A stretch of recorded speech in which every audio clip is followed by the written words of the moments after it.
we're at the hour. Why don't we get started? Good afternoon, everyone. Welcome to the final session for Open Education Symposium. And we have Dr. Stephen Kahn with us today. He'll be talking about curating and remixing OERs in mathematics teacher education. And Dr. Kahn is an assistant professor from Brock University. So please take it away. Thanks, Janice. Thanks, Krista. Thanks, everyone at UVA for involved in Open Education Week. It's been an amazing week. I've had a chance to sit in on a couple of the presentations. I do want to begin by acknowledging and thanking the many peoples who call these lands home, particularly the Haudenosaunee and Anishinaabe peoples and other nations whose teachings and continued presence remind us to consider the way the land lives in us and shares its life with us. I want to express gratitude to the many nations that constitute our multi-species kin and who challenge us to honor our responsibilities and promises to all our relations. Over time, I've grown with my own land acknowledgement and treaty acknowledgement because I've really come to appreciate the value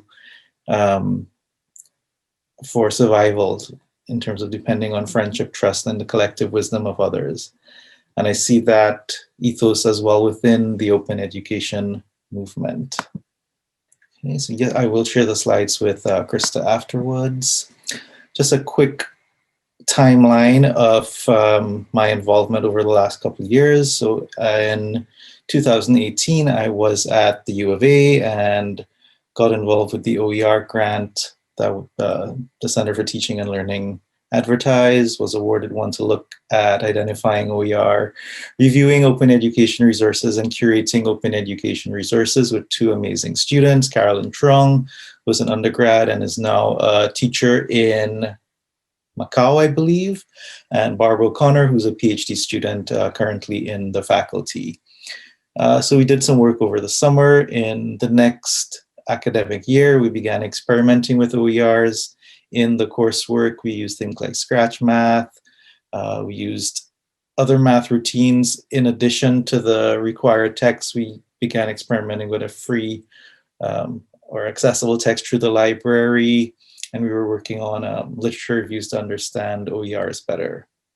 In the winter term, again, continuing that experimenting, we had learned a lot from the experimenting with Scratch Math that it needed a lot more support that we were able to give within the course. So we dropped that. We continued to look at some of those, and we were thinking about how to disseminate.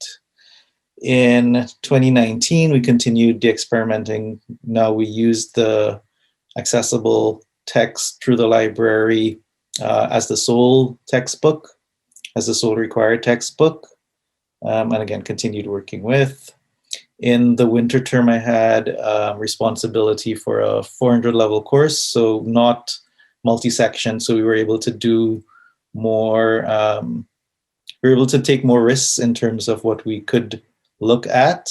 And so part of that course involved remixing OERs and trialing creating OERs. That was also the pandemic impacted semester. So the idea of creating went out the window sort of as everyone was thinking more about just surviving the indeterminacies. At the same time, I was doing something very similar with grad students in a parallel graduate course. During the summer there, I moved to Ontario. And so in this period of time, again, I've been using some, and this semester just wrapped up a couple of weeks ago for me. I've had the final year BEd students involved in remixing OERs. I heard Farina talking about what's happening in BC, and here in Ontario, the eCampus virtual learning strategy, they released, or they had a call for proposals for a $50 million round of funding. So I've got a small application in there. We'll see what happens with that. Just again, looking over where I've been. So this was the text that we use at U of A. In January 2018, it cost $160. By September 2018, for some reason, the same edition was down to $80. And at $80, it's a good value for what it is. But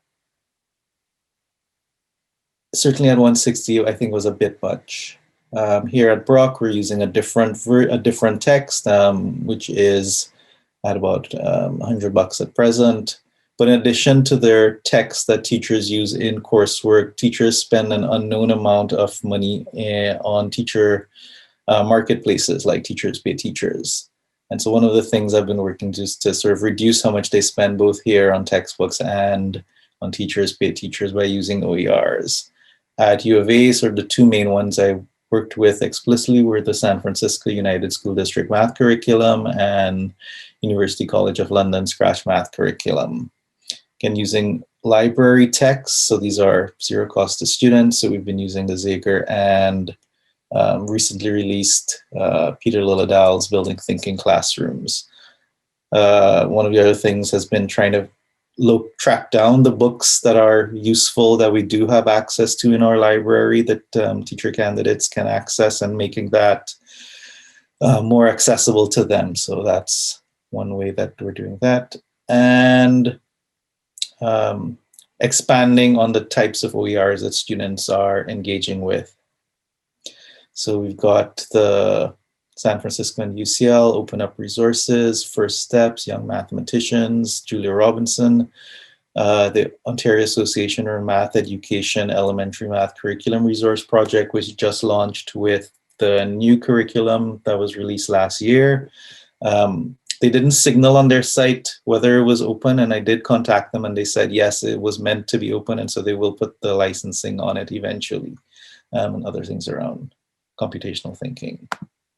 One of the things that's unique about Math Ed, I think, is it is a very privileged space with respect to OERs. There's lots of free remixable resources or platforms out there, and beginning teachers need things like the Scratch platform or the Desmos platform, or emergent organizations like the Mathematics Twitter blogosphere.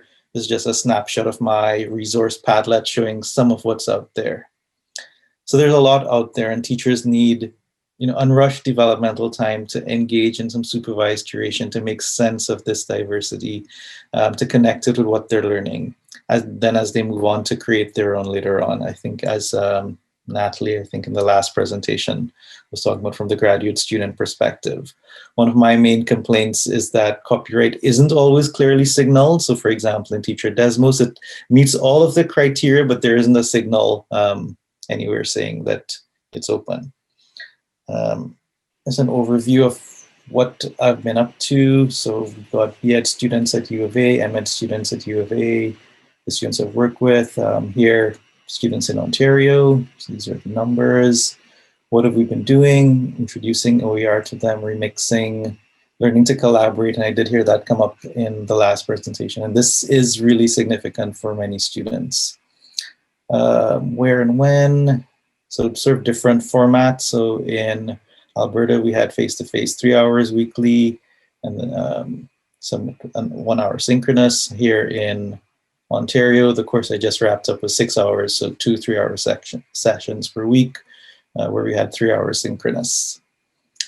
One of my goals has been to develop a disposition towards openness in teacher practice, and as well as developing awareness of the affordances of open education resources for teaching. And I see my work as also seeding what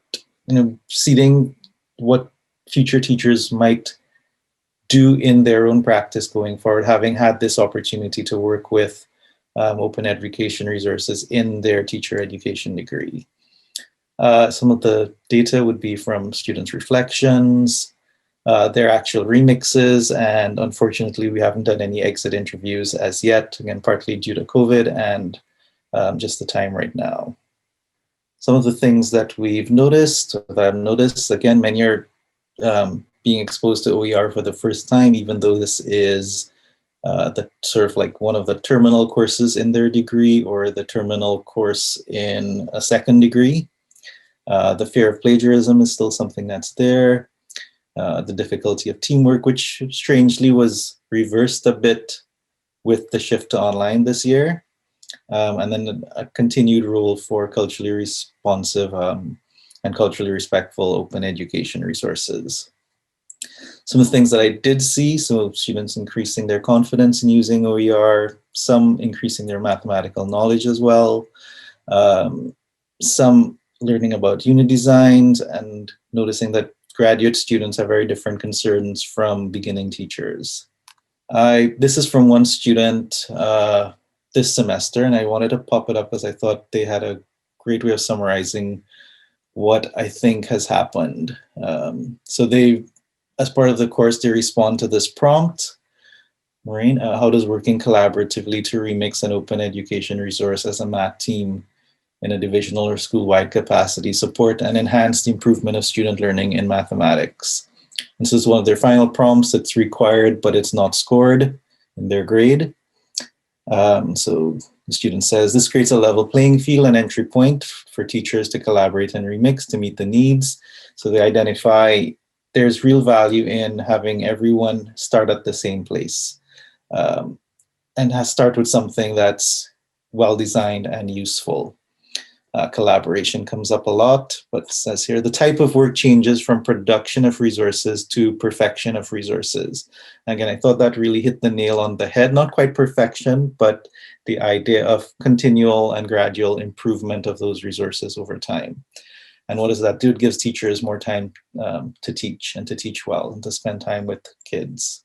So just some of the framework for the structure of the assignments in the course and the course itself. So there's sort of these different levels that I try to engage students at: the personal level, the professional level, the practical, and the pedagogical and political and open ed practices and resources fit across all of these, I think. For the personal, they do work in their personal study journal. For the professional, we had different ways of getting at that, contributing directly to the course, or in the course that just wrapped up, that was a separate assignment around developing a community math event that used open resources as well.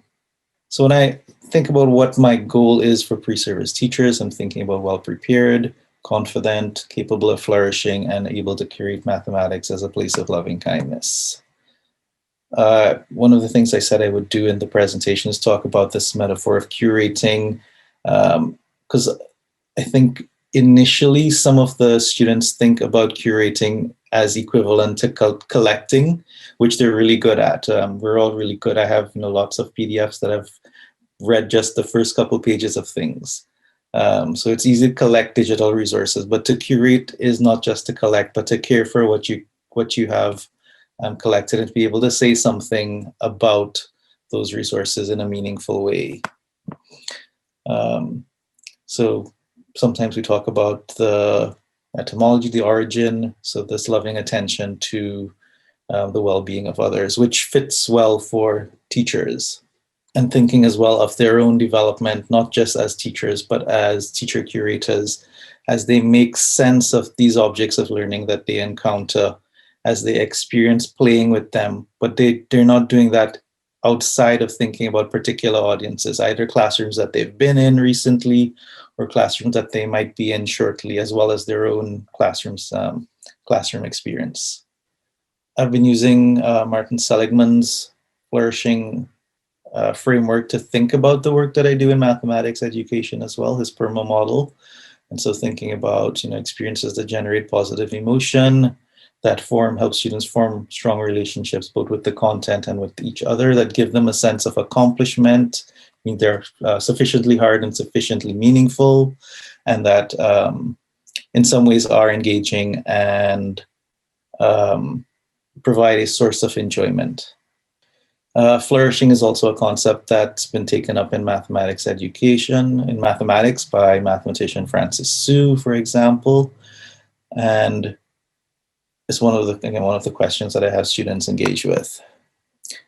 When I think about the chapters in Su's book, and I think about open licensing and open frameworks and open practices, I do see, again, them very much aligned with this goal of flourishing and well-being in learning systems. So in winter 2020, so a year ago, the assignment with the final year BEd students at U of A, looking at OER and remixing and then bringing in what they've already done in their practica, the knowledge and experiences to inform that work. I tried it again, we were face-to-face at the time, so table groups, 6 participants, working on one unit. I did learn that's way too many working on one unit at a time, and so in my revised here at Brock, I've split that, and so there's 2 students working on one unit at a time.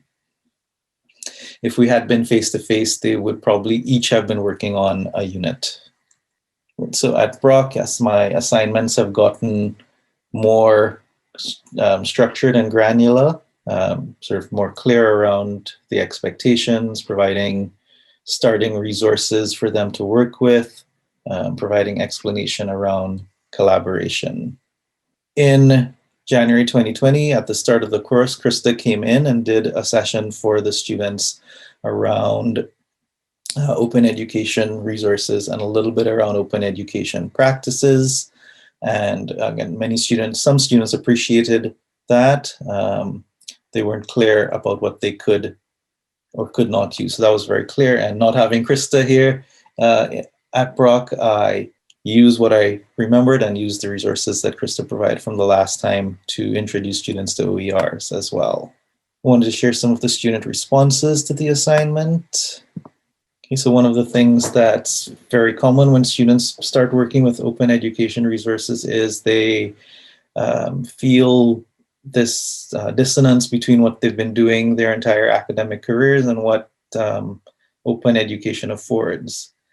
And so finally having an appreciation of what it means to not recreate the wheel, but to still value the intellectual product of someone else, right? And to see how this work contributes to their own imagined future careers. Again, sort of more relatable to practice, exploring creativity in a low-risk environment. Okay, learning to look across units and see correlations across jurisdictions. That just because something says grade 4 in Alberta doesn't mean you will find it in grade 4 in Ontario or more commonly in the US. So getting to see the arbitrariness of where certain things are placed in curricula. Fortunate outcomes, I would say, is students seeing, or as they begin exploring OER, seeing places where they can use OER outside of my course, outside of math education. But seeing here in language arts and science, which I think Verena just mentioned, again, there's lots in both of those areas. So that surprise that, again, for a student at the end of their teacher education degree, seeing opportunities. Okay, one of the most valuable experiences, a more accurate reflection of what teachers do than designing everything on their own. So again, there's this strong critique of the over emphasis of originality and designing from scratch rather than partnering and learning from a resource. Right, so here, not much in the way of learning mathematics, so someone with a stronger mathematical background, but learning about teaching the design and how the unit could be delivered. Okay, collaboration was key, and I cut out 10 other slides that talked about collaboration. But again, this is something that I find really strange sometimes for higher ed, that we don't normalize working in teams with, and especially in this case, with future professionals whose entire work will be team-based. How we discussed the project, as well as the way we divided the project, was the ideal way I would like to be supported when becoming a teacher. And I will say not all of the groups had this experience. There's still some work to do with groups where the dynamics were not quite as effective. Right, so because they're having to work closely with something that's not from the Canadian context, it forces that attention to what is specific about the curriculum in Alberta or in Ontario that is not as specific in other jurisdictions. And then sort of minor changes, things like changing currency or changing measurement systems, but recognizing the value in the resource. Right? Again, developing an attitude to value openness, so seeing future use. So the other main point that came out was that in looking at many of the open education resources that existed, the culturally relevant, culturally responsive, or ethnomathematical type activities were certainly not a large set, or if they existed and were free and accessible, they weren't signaled as open. And so this is a bit of a tension. Going forward, I do want to point, so we did use at least one. So I did find this, so we did some work on GRA tiles. Right, and so I did find this puzzle from Jenna Fry with her on her site that we downloaded, and we didn't do the acrylic, we did it on paper, but it was something that they quite enjoyed, and many of them took with them into their practice. And I did a remix for them, but I don't think that link is live. I did want to point that since then there are a number of other resources that are accessible. So for example, Mathagon's Column tiles were released in January of this year. They're digital manipulative that students anywhere have access to.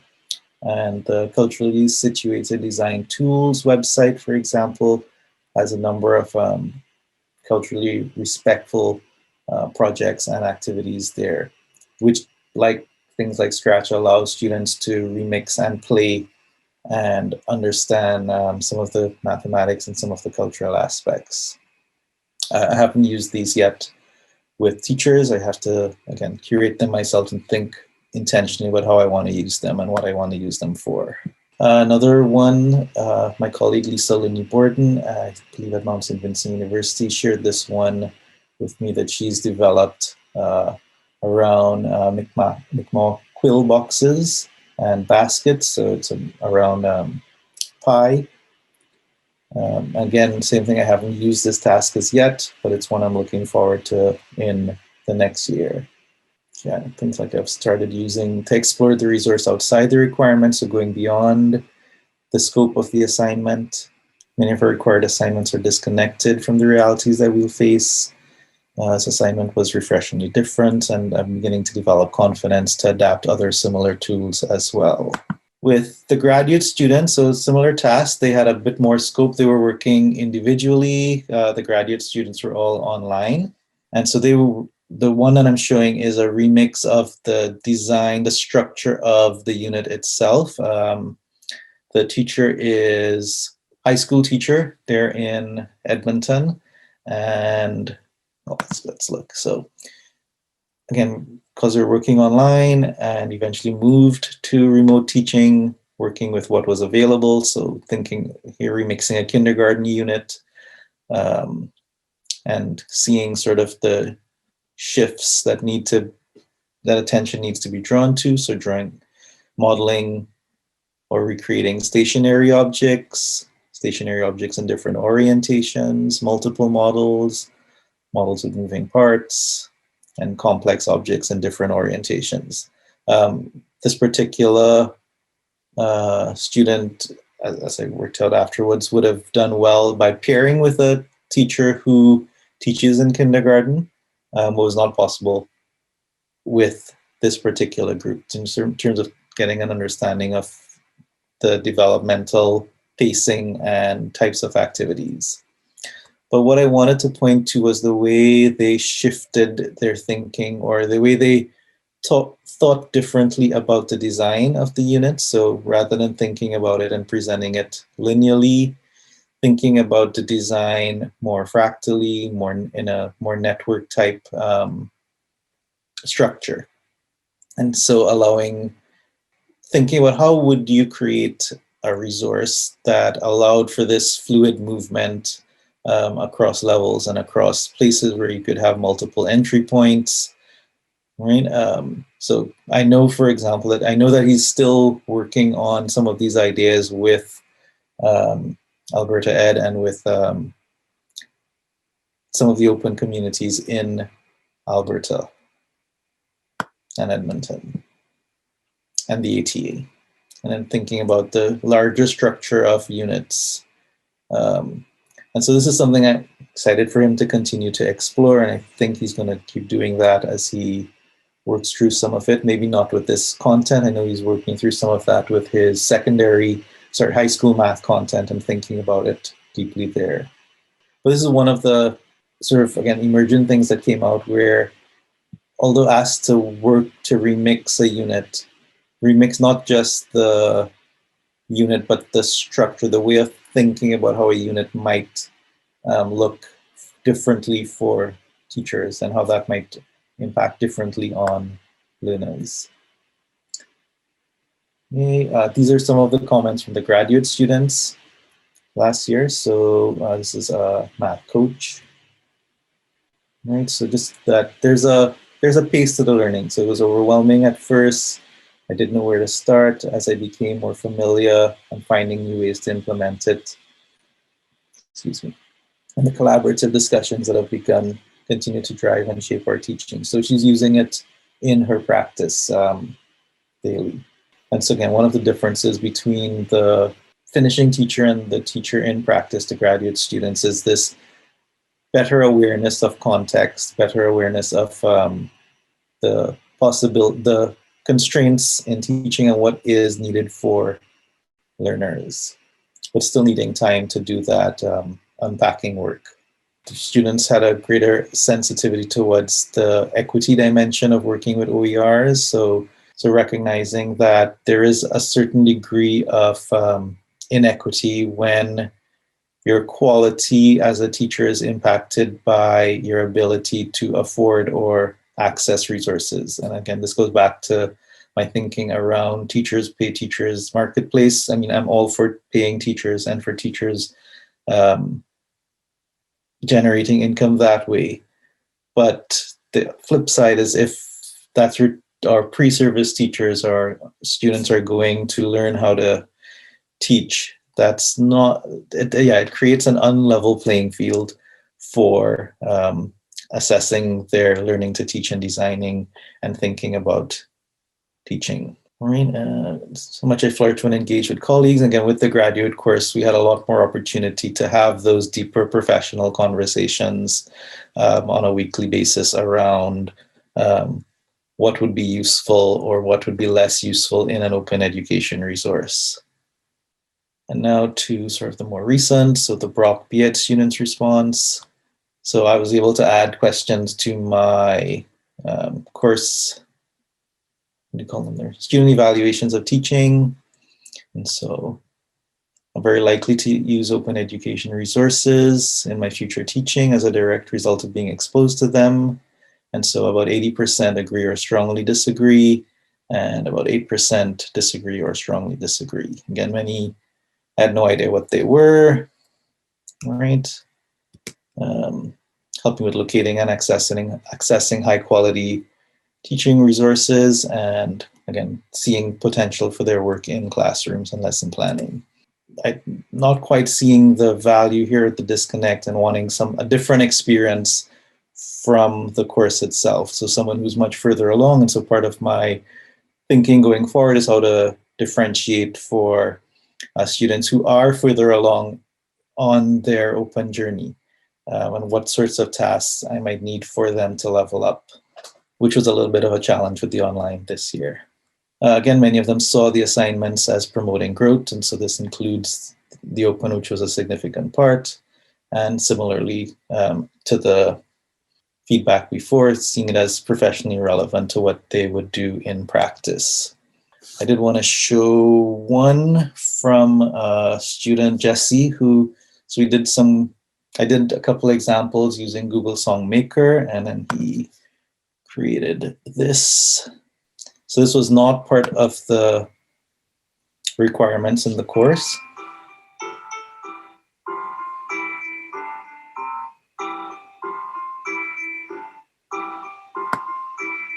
And then connecting it to some mathematics around patterns and ternary forms. And we had a short conversation about some of the design and moving students to create.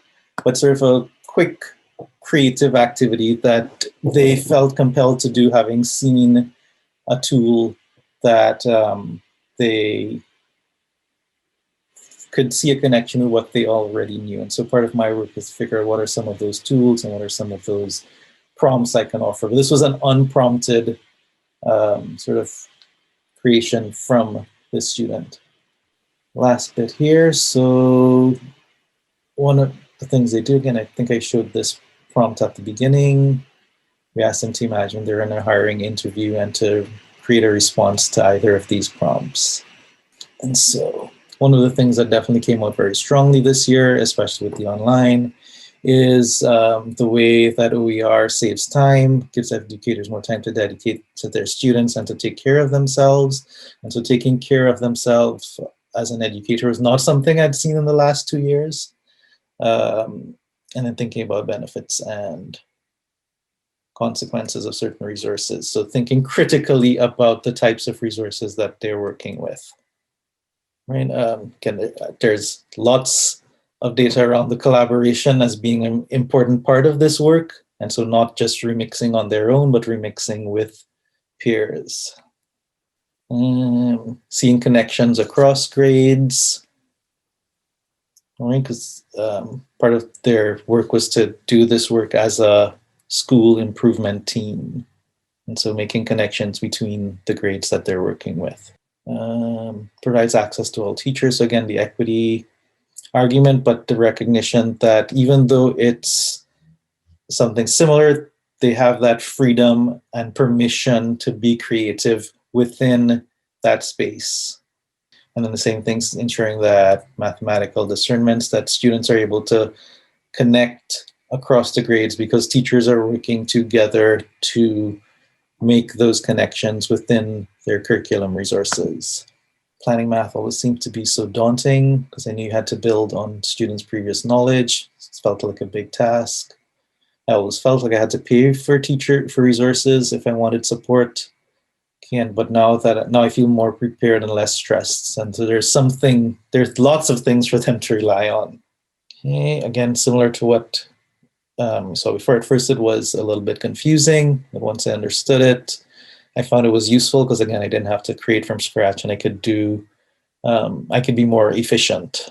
So some of my final thoughts here. So if students are already paying and have access to high quality resources, we should use them. And this includes things that are from the library as well as things that are out in the open education repositories or specific open education curricula. Students should be exposed more to open education resources and practices as part of their academic and scholarly integrity training. So not just how to spot plagiarism and how to properly cite, and not only in literacy or technology courses. There is still a need for culturally diverse, responsive, and relevant OER and associated practices, and perhaps some additional support around non-appropriative inclusion or remixing. And so that's an area for me to continue to learn in. This move from production to perfection mirrors the move in teacher identity from collectors, consumers to designer, curators, and then moving into creators later on. And so we also need changes to the way we think about, the content of our coursework, the types of learning experiences, the types of assessment, right? As well as how are we going to direct student attention and awarenesses so that we progressively develop the types of knowledge and skill sets that are relevant. Okay, most students see value in remixing OERs, and that value is kind of across a wide variety of things. A small subset might need some more challenging assignments. And I created a little teacher Desmos activity here. So I'll put this one in for some feedback.